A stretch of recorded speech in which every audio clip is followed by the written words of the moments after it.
I must have caught you at a bad time.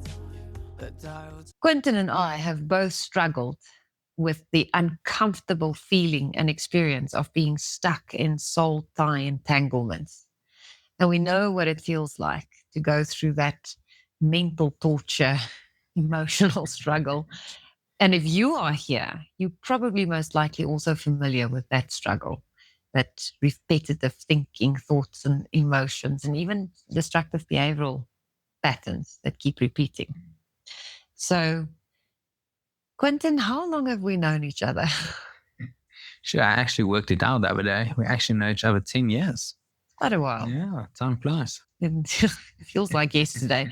And I remember when we met, both of us were stuck in unhealthy soul tie relationships at that point in time. That's 100% correct. And the scary part for me is when I look back now, I realize that in that moment, I didn't even realize that I'm stuck in an unhealthy soul tie. I didn't even know the concept of what is a soul tie. But luckily, me and you are always committed to doing the work. And that's how we actually discovered, sure, we're actually stuck in an unhealthy soul tie. And that's when we actually start doing the processes and getting tools and techniques in order to help us to get out of it. By healing and freeing yourself.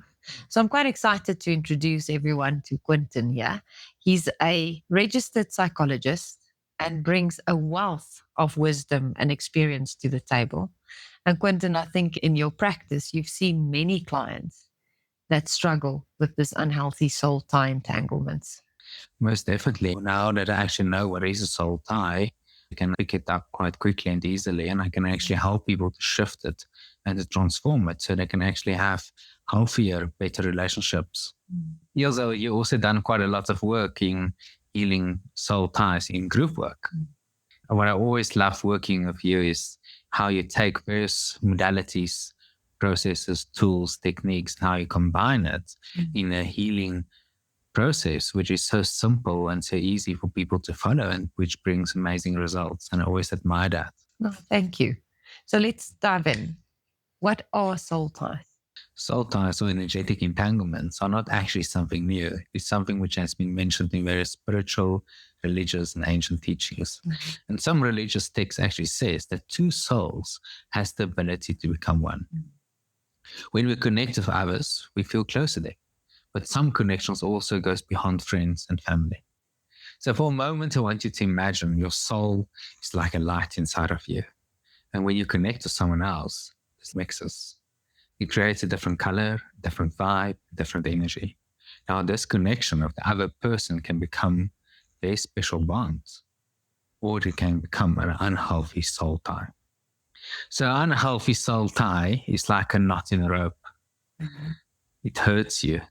You can actually feel it. You can actually like a tug of war sometimes. Sure, yeah. Now, this relationship with the other person becomes something negative instead of something positive. Which is actually quite sad. If you think about it, that natural bonding that happens when there's a connection between people, when you enter into a new relationship, that excitement, that bond, that connection can actually be something really beautiful. And then, through our interaction and what happens down the line, it becomes unhealthy and actually something negative. But I'm just thinking, obviously in romantic relationships, that's easy to spot. But you can actually have an unhealthy soul tie with anybody. Most definitely. I think by doing the work, I can see there's lots of unhealthy soul ties with families, in friends, in work colleagues, and even with your mother-in-law, It's not going to be. But yes, it could be with anyone. Exactly. What I also realized in life, relationships gives us the opportunity to heal. Unfortunately, many people, instead of healing one another inside the relationship context, now they start hurting themselves and hurting the other person. Now this relationship creates actually a wounding. Now they become emotionally more wounded due to the relationship even than they were before actually entering into the relationship itself. Yes. And hurting people hurt people. That's we know that. Yeah. So, and I think the other thing that we underestimate is the impact of an unhealthy soul tie. that impact that it has on our lives. It's actually more than what we think. And also the duration, it often lasts much longer than what we think. Unhealthy soul ties don't just dissolve by themselves. I think many people think let's cut and move on.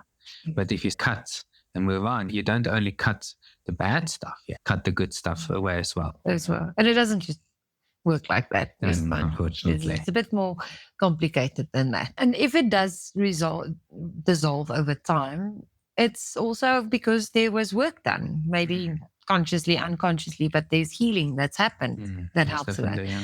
But I think the most important thing to realize is that you have to do the work. If you want to free yourself from unhealthy soul ties, you have to put in the effort and do the work to create the healing that will release those soul ties. Most definitely. In my experience, to heal from soul ties takes a lot of dedication, commitment, willingness. You need to be willing to do the work. I think of a gym membership. Many people take out the gym membership, but having a gym membership is not going to give you the physique you actually want.